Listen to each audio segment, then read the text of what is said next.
Today with you, I'm going to define what remote viewing is, show you some examples of what that means, go into two types of training methods that we used to train the remote viewers, and then we're going to wind up with practicing ourselves, because I'm going to walk kind of slowly through this and give you a chance to practice on some targets yourself, and then have some time for questions. Now, fortunately, I'm the last speaker this evening, so there's no such thing as going over in my case.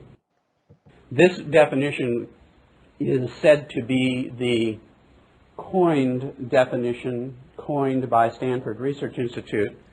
Ingo Swann, the famous remote viewer, says that he kind of brought this to SRI, and they kind of adopted it as a definition.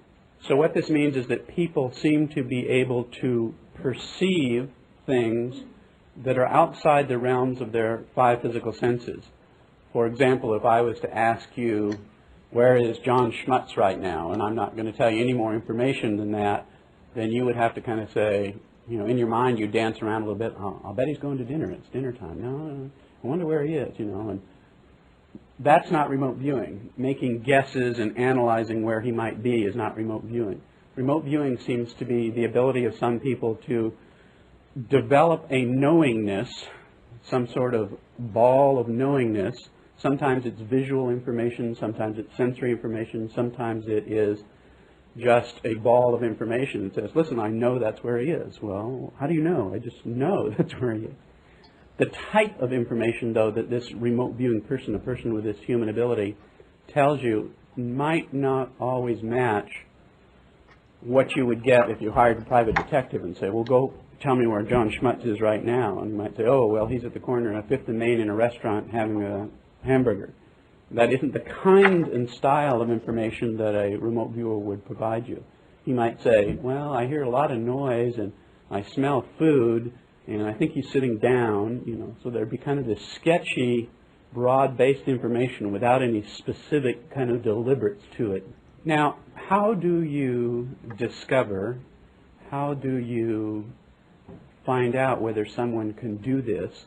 And more importantly, in the job that I was given in the military, rather than testing for the efficacy of remote viewing or the Soviet experiments, I suggested to the intelligence command in the Army that we develop a cadre of people already with security clearances, military and civilian personnel, and look then at that concept of, here I am, 1977, and the Army says, okay, we see this as a security threat. Let's put together a team of people, train them, and we'll use those people targeted against our own systems, the Abrams tank, the B-1 bomber, our own development of weapon systems in the Army, and see then, by comparison, if the enemy is looking at those targets, this is the kind of information they would get, because our own team of remote viewers looks at these targets and here's what they find out.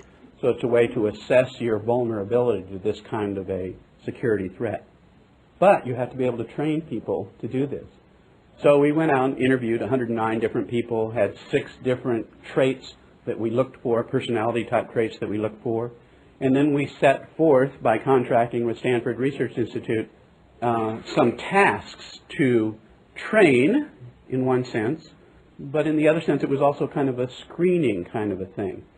Imagine yourself coaching a Little League game and you get all the 9-year-olds to come to learn to play baseball, and what you're going to do is you're going to try with everyone, put everyone up to bat, see which one can hit the best. Put everyone on first base, see how they do at first base, and you kind of pick your team out of the high performers in that kind of a situation. So that's what we did with the people that we picked from the Army, these intelligence officers and civilians. We sent them out to SRI and said, run them through a few trials of remote viewing as you know it, and let us know who does really well. Now, the kind of training or testing that they did was very simple. Think for a minute that you want to train or test somebody, some kid in the Little League, to see how well of a batter he's going to be. Well, you give him a bat, and you put him on the plate, and then you get a pitcher, and you pitch him a few balls. And, the kid swings, and he hits, And so you say, okay, this guy's going to be a good hitter. So let's parallel that. How do you do that in remote viewing? Well, you take a person and you put them in an isolated room with an interviewer or a monitor, and you introduce them to a third party. And you say, you know, here's Mr. Schmutz, or in this case it happened to be Dr. Putoff up at Stanford Labs, and said, here's Dr. Putoff. Do you remember meeting him? Yes, okay. Now, while we're in this room, Dr. Putoff is going to go downstairs and pick an envelope out of the drawer, and in the envelope it's going to tell him to go someplace. And so the guy might say, well, gee, I think he's near a big giant building. Well, what's the shape of the building? Well, it looks like this. What else do you know about that? And he said, well, I hear the sound of running water. Okay, and so they come out with descriptions like that, and then you take the person out to that location wherever Dr. Putoff was later, after he's done all his drawings, and compare the accuracy of what he did. Well, you seem to have got the big building, but we don't see any water here. So what you're doing, let's jump back to the Little League now, what you're doing with that guy is, okay, you hit the ball really good, James, but if you'll turn your feet in a little bit more and bend your knees, now choke up on the bat, okay, give it a move on to different targeting techniques. Now they don't follow in their mind or report in their mind where Dr. Putoff has gone. You give them a picture in a sealed envelope and say, describe the location in the envelope. They say, okay, it seems a little different, but I could do that. Or you give them a geographic coordinate somewhere on the planet, and they say, describe the area defined by 37 degrees north, 15 degrees west. And they seem to be able to do that as well, because they've built up this confidence that seems to be able to answer that task. When they step up to bat and you pitch it to them, they seem to be able to swing really well, because they've been practicing, they've got some confidence. The following examples are brought to you by Joe McMoneagle. Joe McMoneagle was one of the people that I recruited for the program and trained in remote viewing. He has volunteered these examples here. When you do remote viewing, after you're through with the remote viewing, usually you do some sketching and some drawing.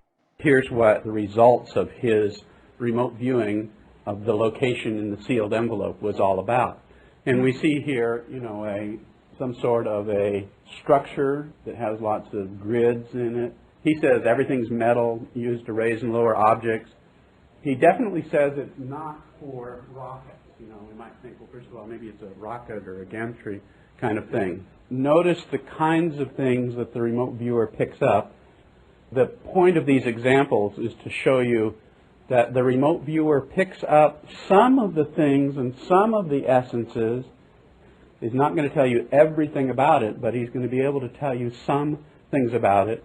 And sometimes he'll tell you something misleading because it will remind him of something, and that'll get kind of mixed up in his head as to what it really is.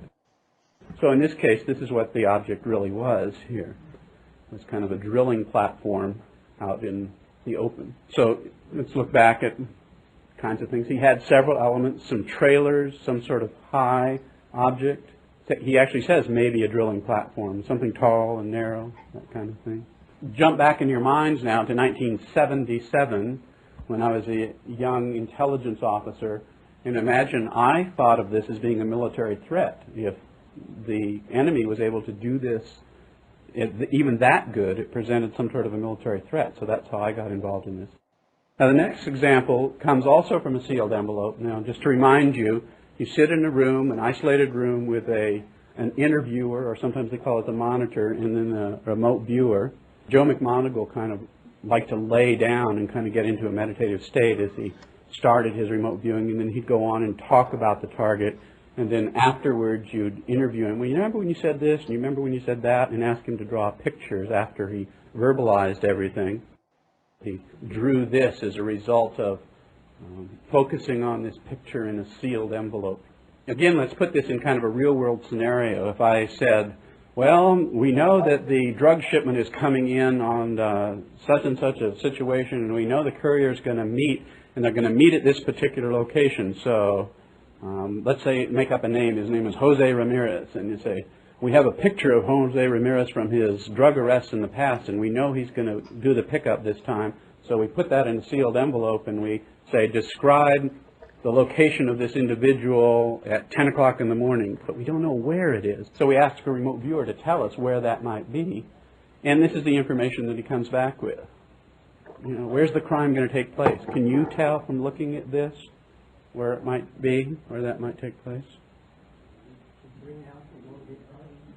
Okay, the greenhouse in Golden Gate Park is a very interesting concept. There's some of those elements there. What if I told you the city also happened to be Seattle, Washington? Would that help?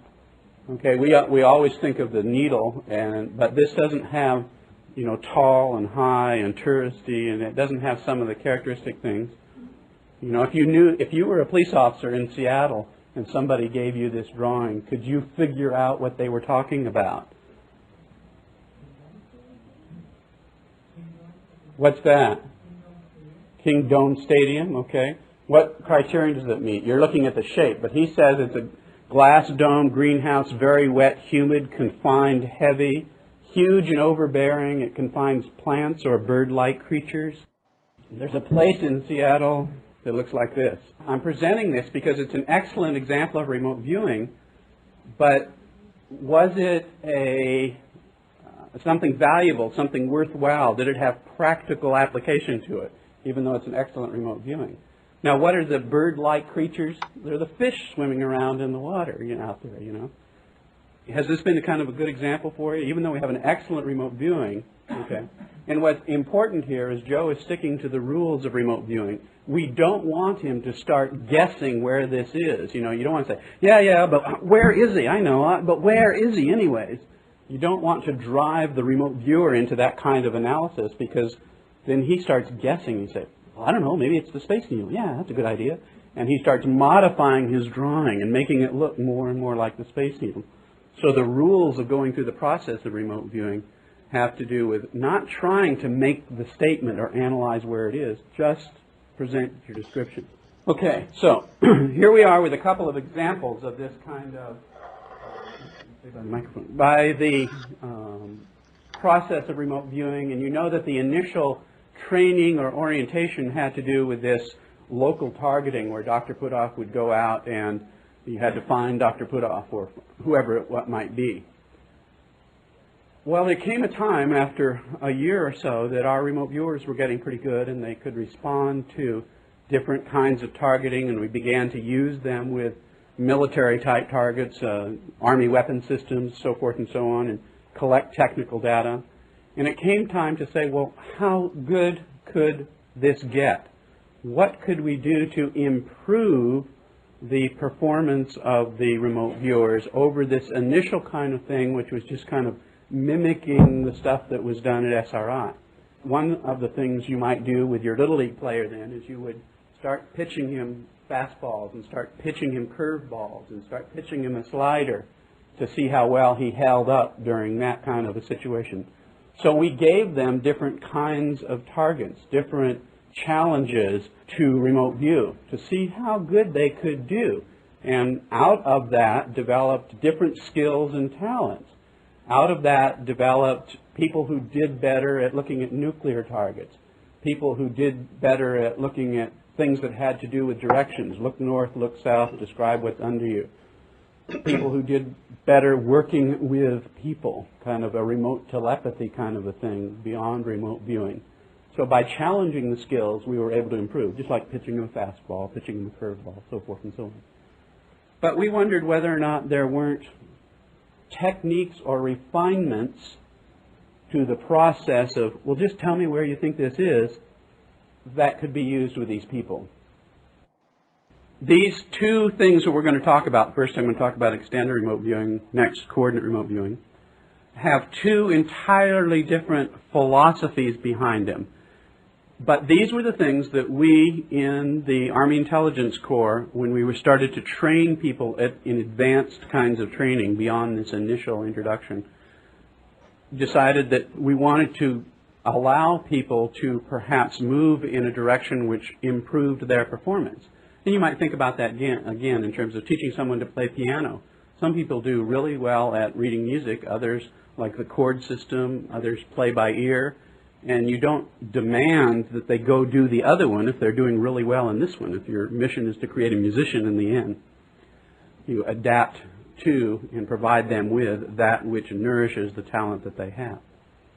Now, this concept of extended remote viewing comes out of the general idea and concept that the remote viewing signal, the psychic knowledge that you obtain when you're doing remote viewing, is very quiet and low and kind of hard to detect. It doesn't compete well with everyday activities and cooking dinner and going to the store and driving, that it doesn't get into the threshold of consciousness because it's just too low. It's kind of in the background. So maybe if we can quiet the body down, quiet our mental thinking processes down, that the kind of ratio would change in what we become aware of and alert to. So this idea of extended remote viewing then was the idea of training people to get into kind of a quiet or meditative sort of a state and then respond to questions about the target, then respond to where is Dr. Putoff or what's in the sealed envelope, what's at these geographic coordinates. So it was a matter of teaching people how to do that. We called it extended remote viewing because it took longer to do than the other kind of remote viewing, as well as they seemed to get deeper into, get more direct contact with the target. But this is only one school of thought.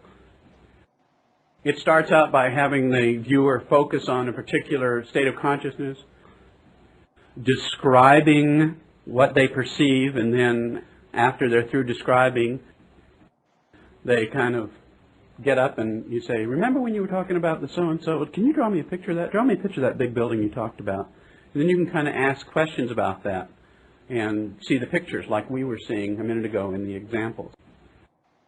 Analytical techniques. How do you look at the remote viewing information that comes to you? Now, we're looking at this in terms of determining its value. Is it of some practical use? We're not looking at it in terms of a scientific analysis as to whether it's true or it's not true or it's valid or it's invalid. We're looking at this, is there some practical information? We're accepting a fait accompli that the remote viewing process works, and we're concerned about whether or not it's going to be a threat to the security of the United States.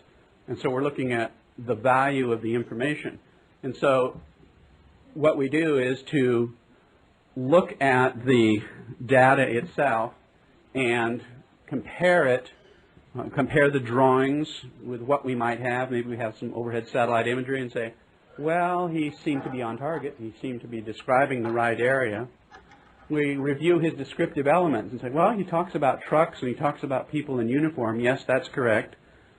We're not talking about an aircraft carrier. We're talking about a motor pool place where there's tanks and jeeps and stuff. So, yes, that's correct. And then we do a linguistic examination of his ongoing verbiage as he talked about this site. And we look for these very interesting characteristics. The use of past tense verbs, the use of conditional kinds of analytical phrases, comparisons, metaphors, and similes, and how much present tense active voice is there. Now let's have an example of that. If I was, supposedly I was the remote viewer in this, and I'm trying to describe some place, and the monitor asks me, well, tell me about this place. And you say, well, you know, it was, past tense, it was just like a comparator, what I remember as my elementary school. Okay, that's breaking all the rules of what we would say that statement probably doesn't have a lot of validity in it. Past tense, comparative, and conditional. So it probably, this place probably isn't anything like a school. We can't jump to a conclusion that this is an elementary school. It might be a red brick building. So what you're looking for then in an ideal description here is present tense active voice. You're looking for him to say, I'm standing outside of a large building that extends to the left and the right, and its color is red. Present tense, active voice, straight descriptions, no comparisons, no metaphors, no similes. That kind of information breaks out as being much, much more accurate than past tense debriefing. So there's an analytical kind of a way to look at the information. The semantics of the words that we use kind of limit our perceptions. In extended remote viewing, the rules say that it's okay to use I'm over it, I'm above it, I'm next to it, go around to the left side, go underneath. In a minute, when we fast forward and we talk about coordinate remote viewing, you can't do that. It's not in the rules. Because in that technique, in the mental world, there are no prepositions or action verbs. So this kind of concerning yourself about words only applies to the school of thought or philosophy surrounding this meditative type thing. And we would allow the remote viewer to orient his descriptions in that way. Prompting or cueing. Remember we talked before in the initial kinds of training where Dr. Putoff would go out and then you had to describe where Dr. Putoff was? Well, there are other kinds of things. We found that we could use random numbers instead of coordinates because what was necessary was some sort of resonance between the target. So what we would do is we took a picture in a sealed envelope and then we would hit the random number generator and come up with 1357246. And forevermore, that envelope was 1357246. And so then all you had to do is say to the remote viewer, 1357246. And that was enough to get them to describe what was in the envelope because there was some sort of a resonance there between the two. You could use a picture, show someone a picture. We found that it was a lot easier to put the picture in a sealed envelope. You might use just a descriptive phrase. There were some people that didn't want to know anything and you just said the word target. In feedback, in a learning situation, you want to provide somebody with some sort of a feedback so they can compare in their own mind, they can learn, just like learning to play baseball. Obviously, when you hit the ball, you get some feedback, and your coach says, yeah, that's really good, do it again, swing harder, and finally you get a home run, and you get everybody cheering for you. That's feedback and learning about what was the right thing to do, keeping your eye on the ball, keeping your knees bent, your shoulders back, so forth and so on. Well, you provide feedback to the person learning the situation in the same way. You're enhancing a human behavior. Now, when you get into the military operations kind or some sort of practical applications kind, you can't always provide feedback. I mean, you're asking the guy what's in the sealed building, and it's not like you have a picture of it. Otherwise, you wouldn't be asking him. So what you can't always give perfect feedback about everything that's going on.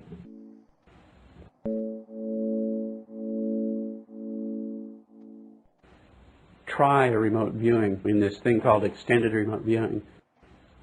So everybody, has to get into an instant meditative state and focus on these coordinates. This example has been used at other lectures, so if you know the answer, you can't cheat. You can't play the game, Don't try to come up with the name of where this is. Just think about very rough kinds of descriptions. Even, one word or something like that.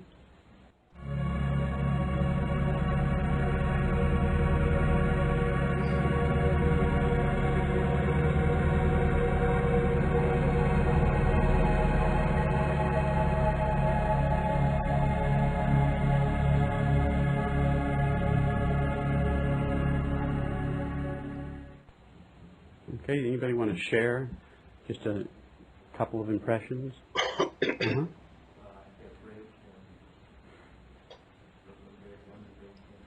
Okay. Tell me the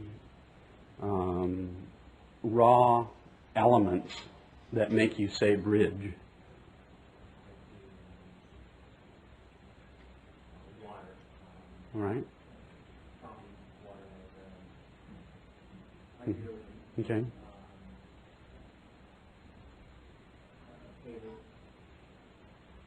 Okay. I have to be careful now that as you're talking to me that you don't make up descriptions that match what you previously said.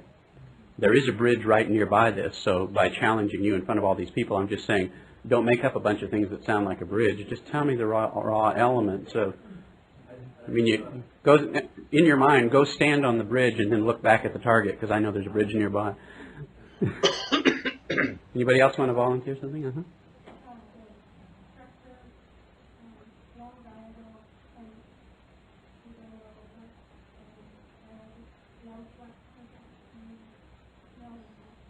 Okay. Concrete, wet concrete.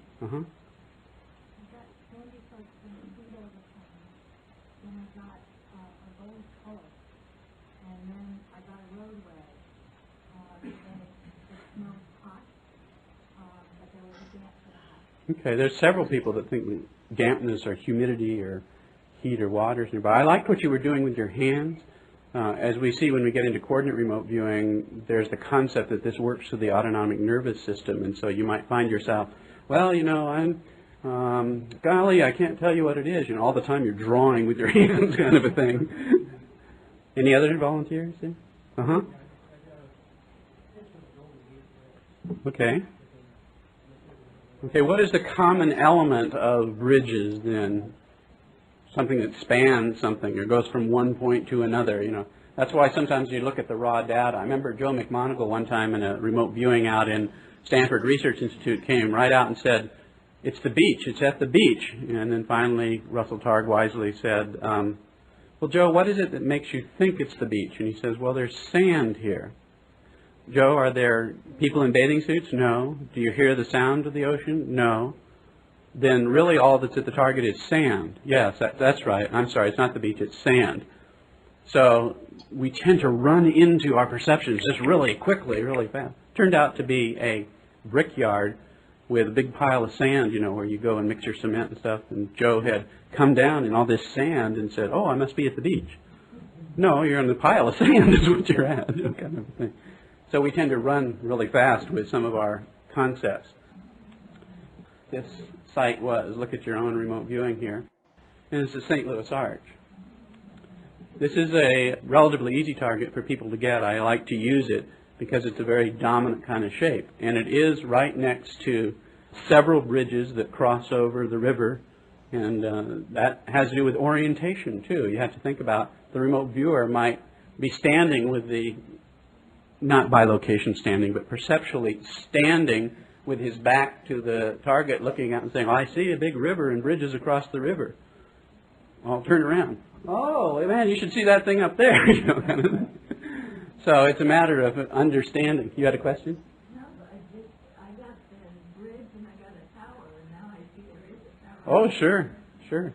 But I didn't get the art. Well, you were standing in the middle of it looking and everything. Good, good. That's why I liked your hands going up. I was like, come on, tell me the words. What are the words? I can see the angle in your hands. Uh-huh. It's on a cement platform. And the dampness and the wetness would be appropriate, too. But remember the examples I showed you before about, you know, the derrick and the tower and the aquarium and everything? What we see are elements. I didn't want any of you to come up and say, the great Kreskin says it's the St. Louis Arch. You know, that is not what remote viewing is all about. Okay, the label St. Louis Arch is this left brain culture label that we put on it. And that isn't what remote viewing is all about. Okay, let's talk about an entirely different philosophy in remote viewing now. We're not going to have to, in this one, meditate and get quiet and let this signal come through and so forth and so on. We're going to talk about an entirely different philosophy of remote viewing that was put forth by Ingo Swann, world-class remote viewer. Ingo was tasked under contract from us to advance the abilities of our cadre of remote viewers in the Army, and he came up with a system which he nicknamed coordinate remote viewing because it has to do with using coordinates as the cue or to direct the remote viewer. As it turns out, you don't have to do that. You can use coordinate remote viewing with sealed envelopes, but there's no such thing called sealed envelope remote viewing. So the idea of this thing called coordinate remote viewing is a system that you learn. The rules of this system have to do with a very specific, highly detailed, stay-in structure kind of a situation. The presumption is that the information, the remote viewing information, the signal line or the psychic information operates through the autonomic nervous system and expresses itself in your body. And Ingo thought that we could detect and decode this information that's flowing into our autonomic nervous systems through a process of structure. So he broke things down into steps and wants you to detect, decode, and objectify through proper structure. So there were these, you know, very strict rules that you had to go through, and we're going to kind of talk about what that process is. You want to ready the remote viewer, and this does not mean laying down and meditating and getting into an altered state of consciousness. That has nothing to do with this type or style of remote viewing. You iterate the prompt to him, you read the coordinates to him, and then it is his job to detect the signal line, decode it, and objectify it. To objectify means to take out of mental space and bring into physical space through verbalizing and writing. You might want to reiterate the prompt. Again, you might say, one more time, but you would say, so many degrees north, so many degrees west. Each time the remote viewer would approach the target, the aperture would open and more information could be taken in. So the first level of information that you would get would be just a few little kind of ideas. The next time you opened up the aperture, the next time you heard the coordinates, you get more information and more, and then detecting and decoding as we went along. How do we analyze this coordinate remote viewing? Well, you analyze this through how well did the person stay in structure. You look at his remote viewing session and you look at the way he wrote things down in proper structure. He just didn't off the wall come up with something. He stayed in this defined structure. You look at the summary, for at the end of his remote viewing, you ask him to go back and look at the data and write a summary. So you look at his written summary, and you compare his stage 5 interrogations and stage 6 models, which are something that we'll talk about a little bit later. Where does the information come from in coordinate remote viewing? Remember, this is an entire different system, an entire different philosophy of thought. In this concept of remote viewing, the remote viewer doesn't move his thoughts or his perception from here to there. That's not how the concept of coordinate remote viewing is. The concept of coordinate remote viewing is that all information is in some sort of a holographic representation called the matrix by Ingo Swann, and that you're accessing the matrix. You're kind of going to the famous library in the sky and looking up the book of information about this particular site. Edgar Mitchell has written a book and talks about the quantum hologram in the same kind of a concept. But Ingo Swann called this thing a matrix. So the idea is when you do the remote viewing, when you give the prompt, you're going to the matrix, recovering the signal line, opening the aperture, maintaining your structure, and you go through specific stages of remote viewing. The first stage being a small aperture opening, the second stage being a little wider, and it all has to be done in this very strict structure that you must maintain. So let's look at the stages. What are these stages, and what is the structure you have to go through anyway here? The word stage 1 can be describing an actual site or describing the stage at which you are remote viewing. I'm now doing stage 1 remote viewing, but it also can be used as a classification type of a site, because all sites have a stage 1 phase to them. Some have nothing more. Here it's suggesting that this island in the middle of nowhere constitutes this definition of what stage 1 is.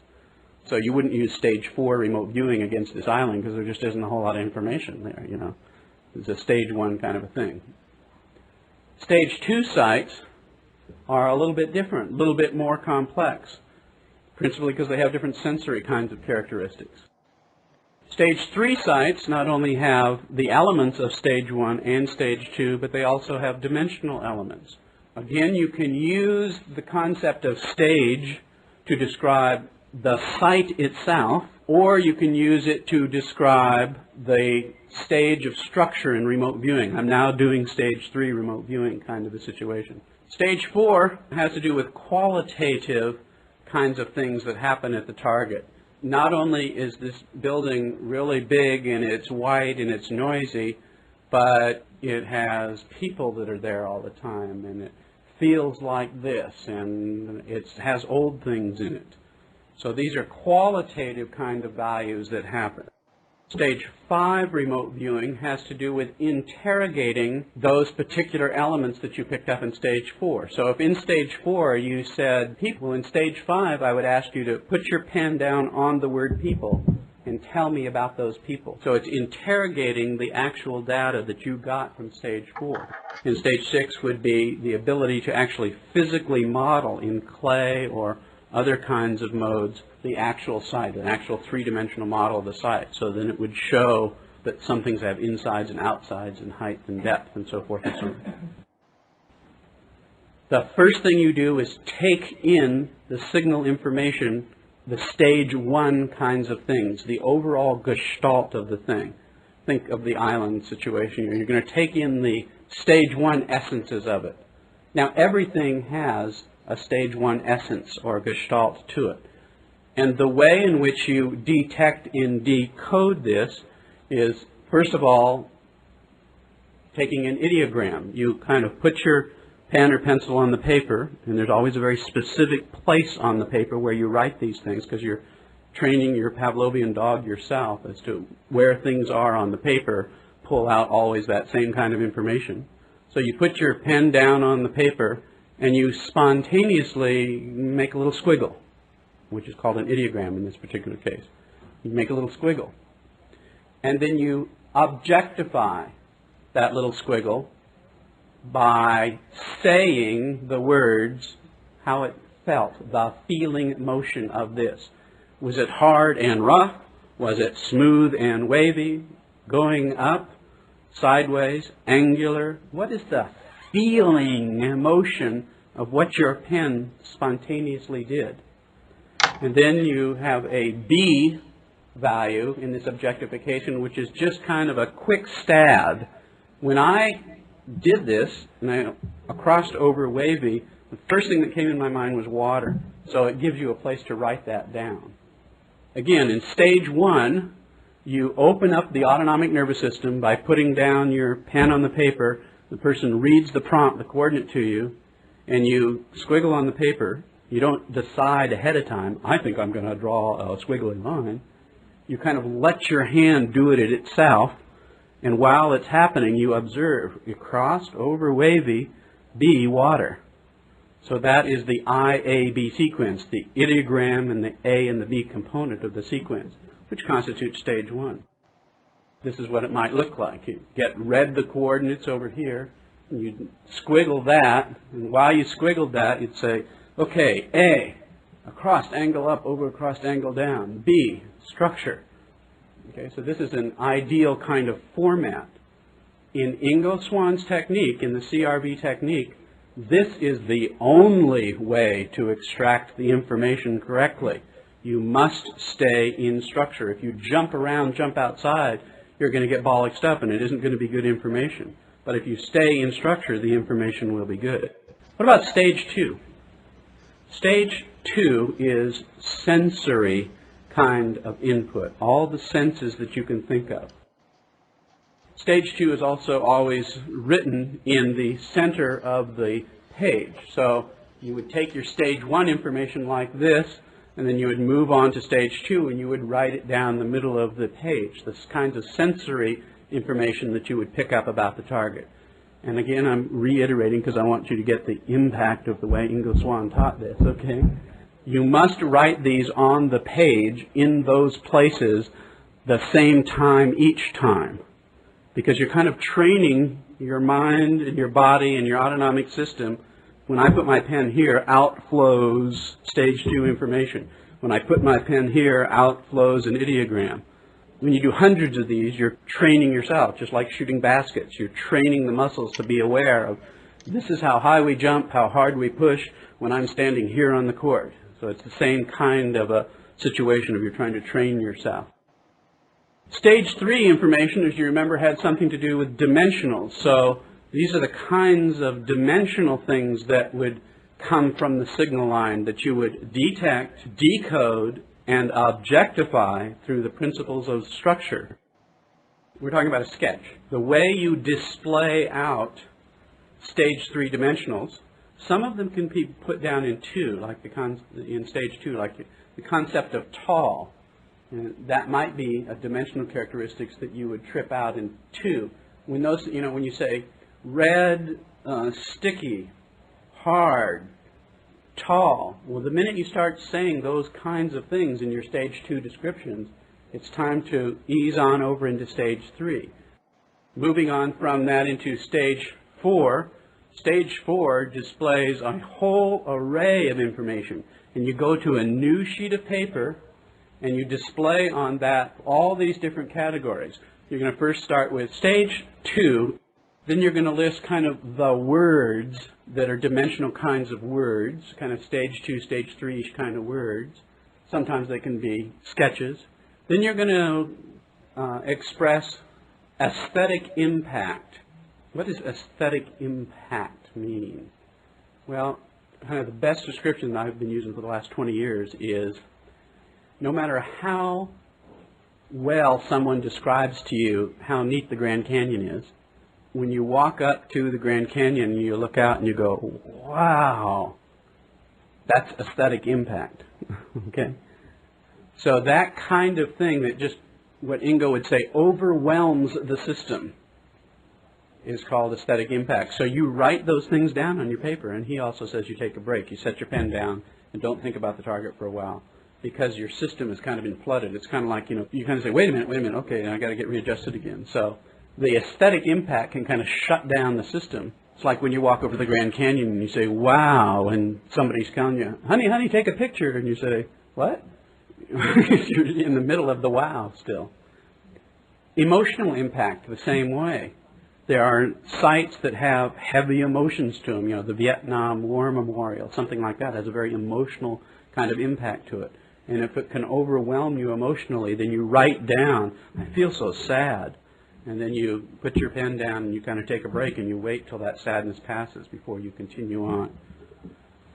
In stage 4, we talk about tangible things. What are tangible things? Car, building, dumpster, piece of paper. Tangible, touchable things at the target that you pick up in stage 4. Intangibles. Feels like a museum. This is a neat place. Okay? Intangible perceptions of the target you've been assigned. And then analytical overlay. If you hear yourself thinking in your mind, I wonder if this is the Museum of Art. Well, don't keep that a secret locked up in your brain.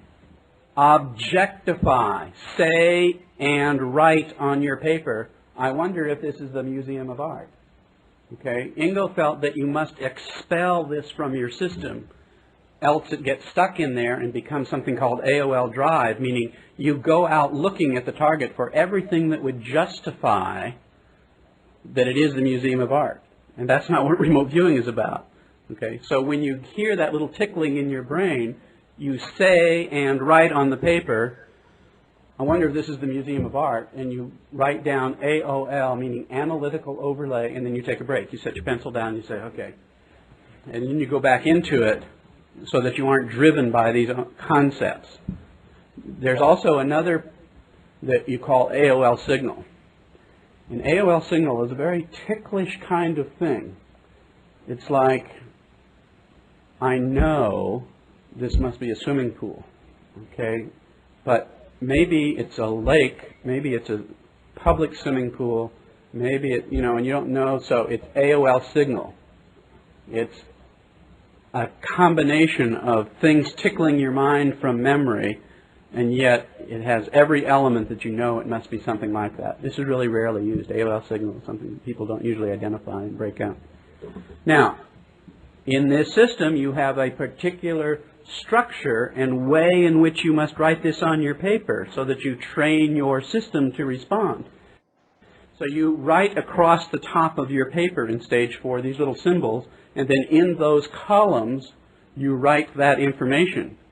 Again, constantly reinforcing hundreds of times, writing that kind of information on the paper in that position so that you are extracting from your knowledge base of the autonomic nervous system, from the unconscious realms, bringing it up past the lemon into consciousness in structure.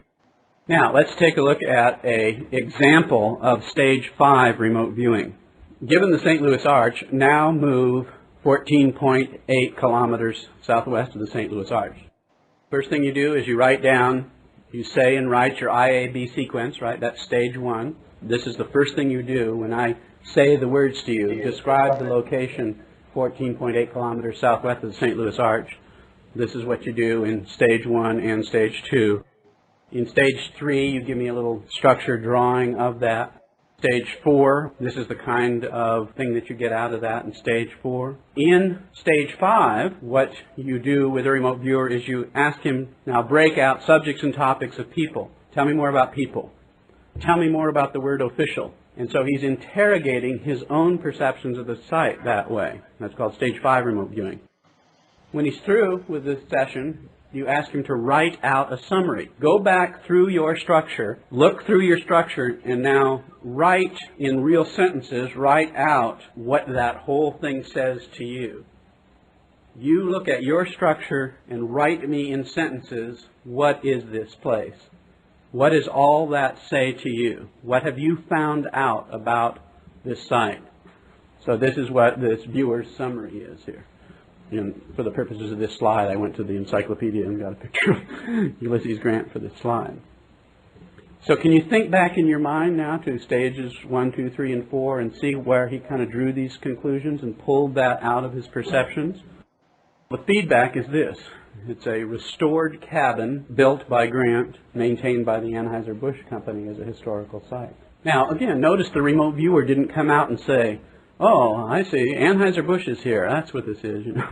The remote viewer did the best he could describing a really good stage 5 coordinate remote viewing session. But he didn't say 147 West Main Street. In summary, this process of remote viewing has shown us our perceptual abilities, our ability to look out and describe things beyond our 5 physical senses is possible. So that must mean we as human beings must be in some way greater than just our 5 physical senses if we're able to become aware of these things.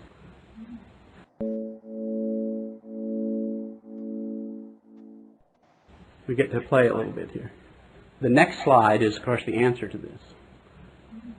Using either the meditative style of remote viewing or coordinate remote viewing, where you would write down in the column the next site and today's date, right?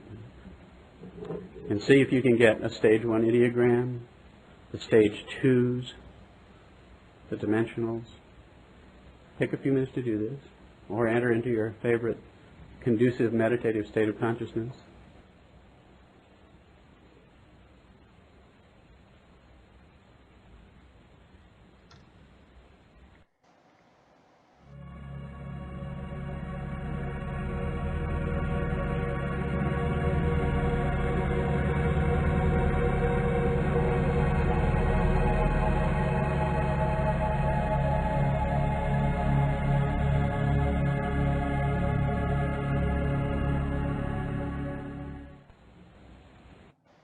This is what Joe McMoneagle came up with. Does anybody have any concepts that are similar to what Joe McMoneagle thought this site was?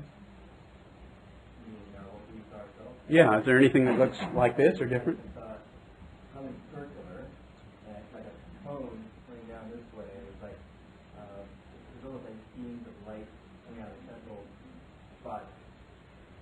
Okay, and had a circular shape to it. Beams of light coming out of the central place.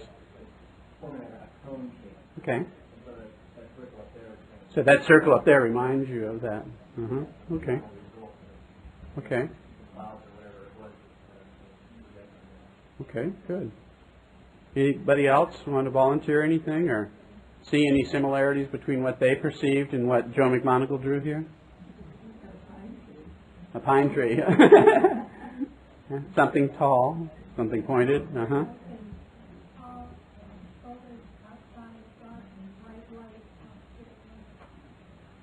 Okay.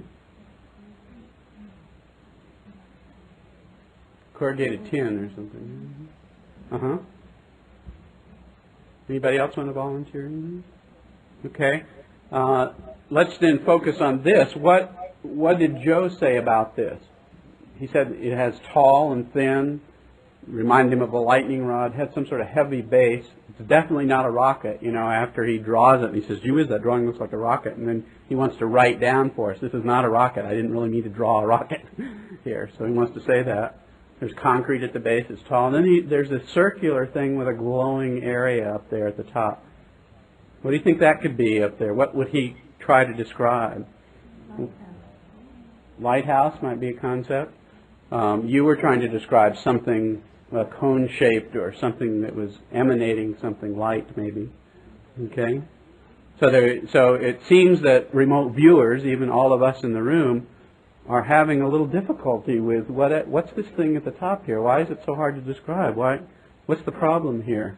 It presents a little difficulty for remote viewing. Well, this is what the site is here. A wind generator. So Joe picked up a few of the energy elements. This thing generates electrical energy. And these fan blades obviously spin around in the wind as they were. So there's different elements that were described correctly. This remote viewing thing works. But again, if we were using this for informational purposes, if the missing body of the kidnapped child was underneath there, could we have found it from that remote viewing? No, not unless you had a psychic analyst, you know, who looked at Joe's drawing and said, I know what that is. That's the windmill field down outside of San Diego, you know, kind of a thing.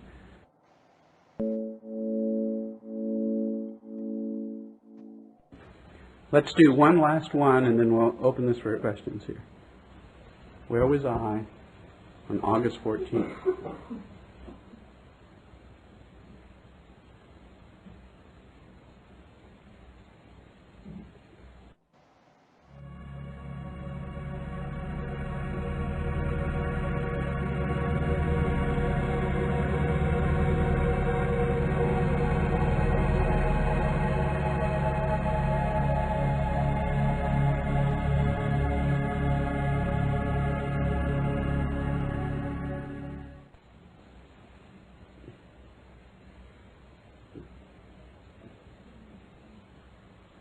Time of the day. Good question.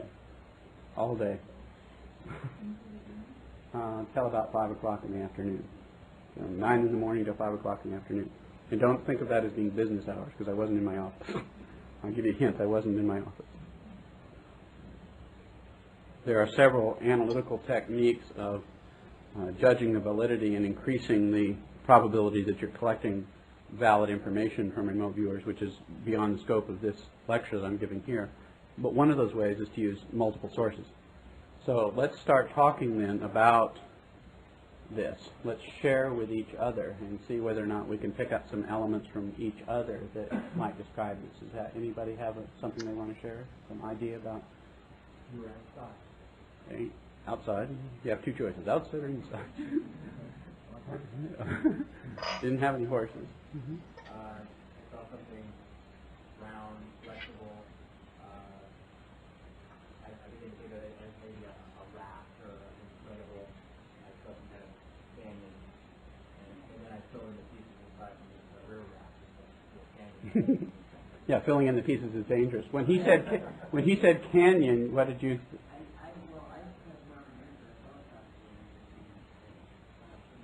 Okay. The word canyon is interesting. We'll have to break that out and see what the word canyon means. Mm-hmm.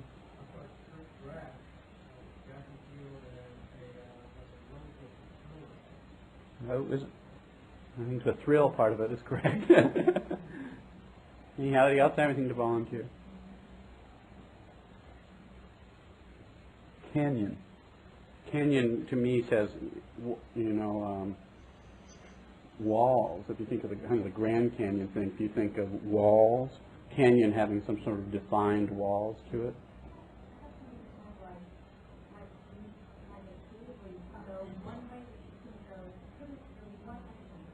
Mm-hmm. Would that fit the canyon thing that you could only go in? Okay. Stadium concept? A rounded area? Okay. What made you say that your notion is correct? And what made you say cave? How does that fit for you?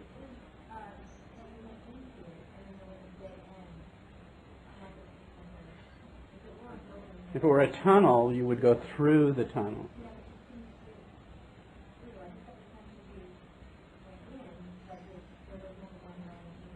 Okay. The first thing I saw was actually like a hole in the ground, and that beginning looked more like inflexible.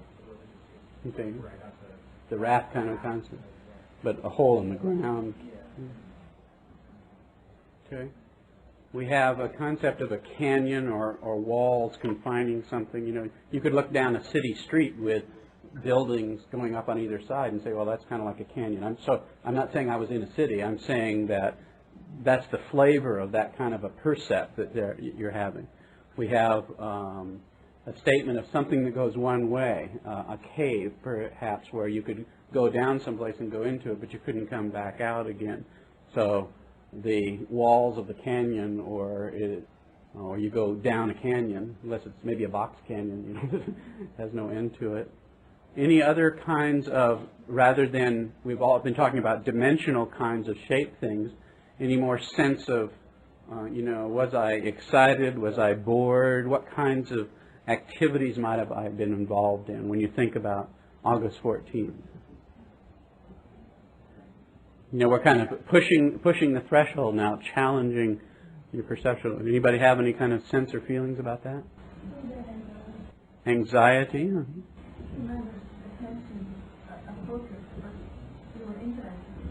A focused attention, yet interested, okay?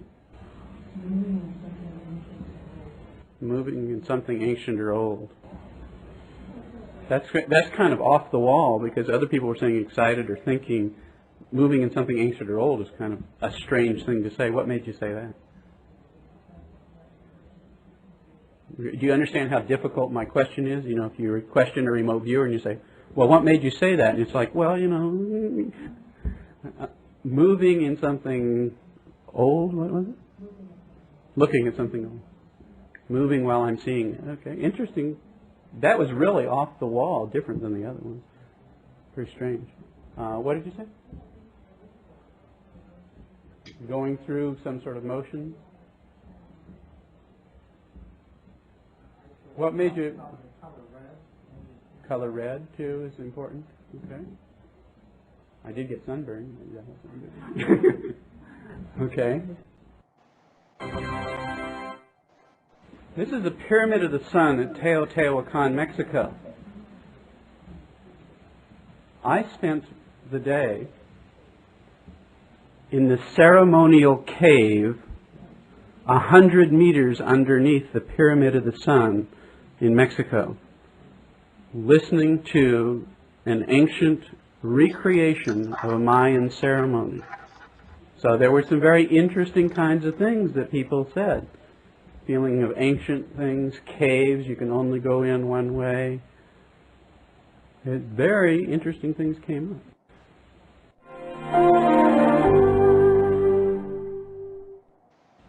And it's now 9 o'clock, and that kind of is the end of my formal discussion. Are there any questions?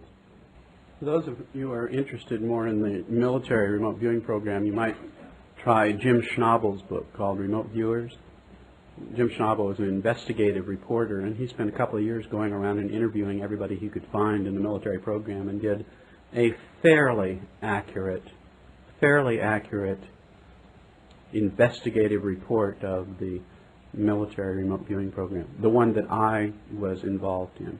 Remember, I have only one small piece of the pie, and that was training the cadre of remote viewers to address this from a security issue standpoint. Do you see a correlation in near-death experiences and ability to do a remote viewing? Okay, let's broaden that question. The question first is do people that have near-death experiences make better remote viewers? That's a really good question. In the 6 criterion that Stanford Research Institute gave us for looking for people who could do remote viewing, having a previous near-death experience was not on that list. However, I have dealt with probably 50 remote viewers over the last 20 years and thousands of remote viewing sessions. And I think people that have had consciousness-raising experiences in the past do make better remote viewers. They simply have a broader way of looking at the world and aren't quite limited in their thinking. Now that scope might be meditative practices, near-death experiences, UFO encounters, spiritual kinds of experiences that they may have had. I think all of those have something to do with opening your mind to be able to do this thing called remote viewing.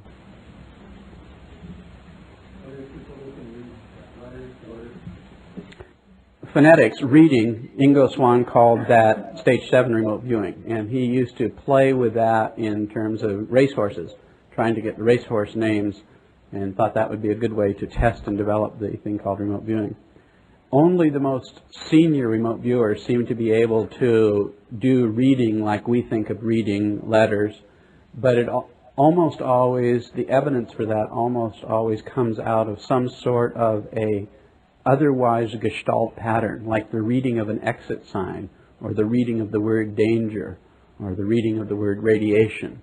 And so you might say, look, they can actually read. But there's always been some sort of like importance connection to that, because it had some more meaning to it.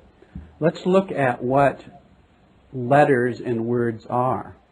They are artificial constructs on which we put our own meaning. And that doesn't seem to have a really big psychic signature. It seems to be kind of transient across all of time and space. It's a difficult thing to do. Now, that doesn't mean that you can't deal with that issue. One time when I had a task to locate a spy, he was suspected of being in Austria at a specific time, so we were given coordinates of a town square to look at and see if we could find him there. I put the remote viewer down on the target, and he described an open square in a European city, so I had some sort of confidence he was right there, and he said, well, there's a man sitting on the park bench reading a newspaper. And I said, well, go stand behind him. And he came back and said, okay. And I said, what's the newspaper say? And he says, I don't know, I can't read Czech. And I said, well, if it was in English, what it would say? Oh, he's reading about the accident that happened downtown yesterday. And so the idea that there is some sort of limitation there is what is the problem, not that the information envelope isn't detectable. So it is difficult to read words. When words are symbols like the exit sign, that seems to come through really well, but there are ways to get around that limitation. What are you doing with the remote, the Monroe Institute, and why did you team up with them? The Monroe Institute, of course, was founded after Bob Monroe, the famous out-of-body guy. When I was with the government program and we were looking for ways to enhance the abilities of our viewers, I went to the Monroe Institute because they teach this meditative state kind of a thing, and I thought it would help with the extended remote viewing. And Joe McMonagle went through the training down there at the Institute, as well as a couple of other remote viewers. And it did seem to help in terms of teaching them how to get into this conducive mental state. They call it their cool-down time, where they get into this state and then they're ready to do their remote viewing. I retired from the military back in 1988, and Bob Monroe asked me to come down and join the staff there at the Institute at that time. So I have been there for over 10 years now at the Institute. Yes? Can you comment on the use of remote viewing to extraterrestrial knowledge? Yeah, that's an interesting concept. I gave a lecture about the Monroe Institute and about remote viewing in Denver. And after the lecture, a guy came up to me and said, we'd like you to come and give a talk at the UFO convention in Nevada. And I'm like, you must have the wrong guy, you know. My name's Skip Atwater. I'm from the Monroe Institute. You know, you probably want to talk to one of these other people over here. I said, no. You know, I saw your remote viewing talk, and I think that if you could come to our thing and give this on remote viewing. And I said, well, why? He said, well, kind of probing him to see what kind of a guy this is. And he says, well, we think that maybe you could use remote viewing to look at UFOs. I mean, we have a space-time kind of problem dealing with the UFO issue. Maybe remote viewing is a way to do that. And so I first said, well, you know, in my head I'm thinking, do I want to get into this? I have some files of a remote viewer of Pat Price. Do you know who Pat Price is? And he said, no, I don't know who Pat Price is. So I explained to him that Pat Price was involved in the original SRI program and that he was a very famous, very good remote viewer. And that in 1973, he gave an envelope to Dr. Puthoff identifying 4 UFO bases on the planet. Would he be interested in learning about that? And he said, oh, yes, that would be very fine.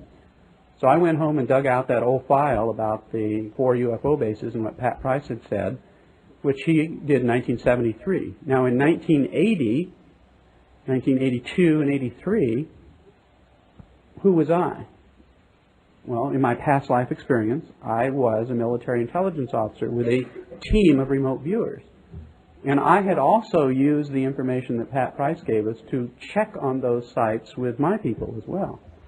So here I had a nice little briefing package, and I went out to Nevada and gave a talk about this, about the original data that Pat Price brought to us about underground UFO bases and the work that I did with my remote viewers to try to verify whether or not what Pat Price said was true. So I do have a little history at looking at the UFO problem, UFO adventure, with the idea of remote viewing. And I think it's probably an interesting idea.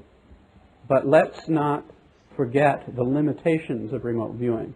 Let's not forget the aquarium up in Seattle and how you can be told bits and pieces of information, but it isn't like this panacea that resolves everything.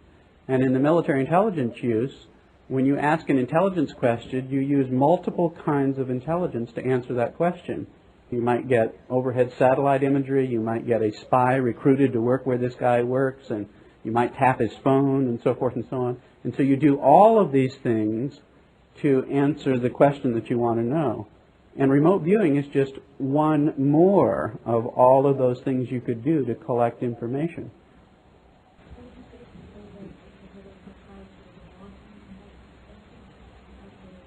You know, I'm really glad you asked that question. You get to hold the quarter, I guess. My dad always used to say, when one of us kids would do something good, he'd say, you get to hold the nickel. It wasn't like he would give it to you, but you got to hold it for a while, you know. And so I've inflated that to being a quarter now. Inflation, you know. Right, exactly. When I gave this talk before in Denver, I was talking about remote viewing and practical applications. And somebody out of the audience said, well, what practical applications does remote viewing have? And I immediately knew that I was going to have to change the title of the talk.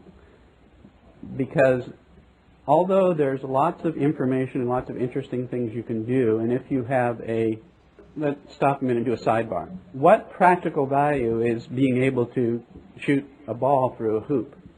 Now, what value is that anyway? It's just recreation and exercise and so forth and so on. Well, but if we put you together in a team, and we put 2 teams together, and then we charge admission, and then we develop world stars, well, you still have that question in the back of your mind, what value is it? So it depends on the situation. On a personal situation for you alone, yes, I think it's a development kind of a process. You can put a group of remote viewers together, give them a specific goal, like helping the police or intelligence applications or personal kinds of missing person sort of things, and that has some sort of practical value. But after that, in my heart, what I really think in my heart is that remote viewing ought to be taught in college campuses like geometry and literature and art appreciation as part of the curriculum. Because when somebody said, listen, when you were in school and took solid geometry, what practical application did that have in your life? What practical application did appreciation of early American authors have? And it's like, you can't quite, I remember high school, a train leaving New York at 300 miles an hour and one leaving from Chicago. What practical application did that have? Well, the answer is that it opened your world and your thinking processes and your awareness and your first-person experience of the world to be broader than those who didn't have those educational experiences. And therein lies, I think, the value of remote viewing. So if kids had a college course, Psychology 203, learn how to do remote viewing, and I'm not talking about an academic overview course of the history of remote viewing. I'm talking about a hands-on practical thing where they learn how to do it. I think that it broadens their perspective of who and what they are and how they relate to the world, and they become greater beings for that. Is that practical? In my heart, it is. I guess my first concern is you open up to these energies, you're Mm-hmm. how do you get away where you don't become overwhelmed? So, you're out of the nature, and the other question, you said that the program ended with the aerospace in 95, Now, this question of dangers comes up, and it's very interesting. Jim Schnabel kept asking me about, well, aren't there any dangers to this? What about dangers of not being connected with this world anymore? Will you be able to do your shopping list and drive your car, or will you be all buzzed out all the time and the whole universe and so forth and so on? How about that? My feeling is that there are no dangers like that. But there are dangers in everything we do in life. If you go out playing basketball with your buddies 3 nights a week, you're in danger of getting divorced because you aren't home 3 nights a week, you know. So in everything we do, apparently there are dangers. Now, I have not identified any kind of psychiatric danger or spiritual danger for remote viewing. But I come philosophically from a concept that we remote view all the time. The label remote viewing is a scientific label that the researchers put on it to narrow down this process. But we are aware and in touch with each other as beings all the time. It's just what bubbles up to our threshold. So I really don't think there are any inherent dangers. Now, have there been people who get into problems? Yes. Why is that? Well, because they involve themselves in this thing because they're already having problems. Getting involved in this kind of a world is breaking down the barriers and the structures of the physical society and domains we have. And if you're already taking lithium because of that, you probably don't want to get involved in this.